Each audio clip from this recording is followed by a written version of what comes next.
Originally from Chicago. I was born in Chicago. That's OG place of birth. My family moved to West Africa, Cameroon and Nigeria, back and forth. I'm half Cameroonian, half Nigerian heritage. I moved back here, 96. It was the 80s. Africa in the 80s was amazing. It was like everything was, oil was being sold and we were making money, and the random people were just getting rich, and the 80s, like dressing and party and all that stuff was going on.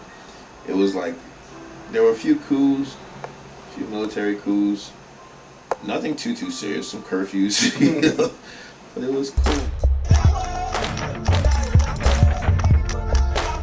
I went to school in the north of Nigeria in Maiduguri, and that's really close to Chad.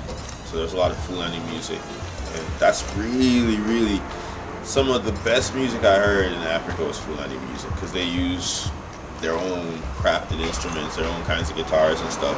They use a lot of hollow instruments and the singing, and I think the way they kept time, the polyrhythms, the drums and the way the guitars were just flowing differently, kind of creating a space in between each other.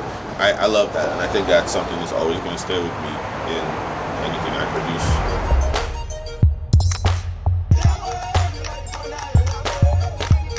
They use the pitch that Arabian musicians sing at sometimes.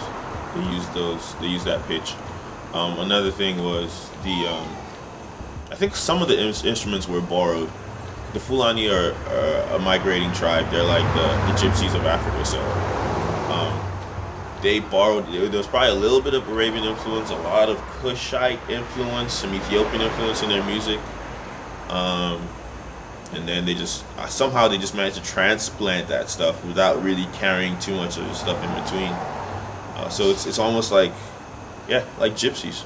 Like they really did have their own sound. They had a little bit of like their heritage. Abasinjoh is the name that I remember when I was a kid. They used to talk about the medicine man or the witch doctor, or from the village in Cameroon where my family's from. And I just remember thinking it was really cool because they said he used to go around exposing like stuff, like exposing fake medicine man, and he would just go out and like expose people who were pretending to be, juju men and stuff. And he was kind of like, people were scared when he'd be there because if they weren't real, he'd be able to tell.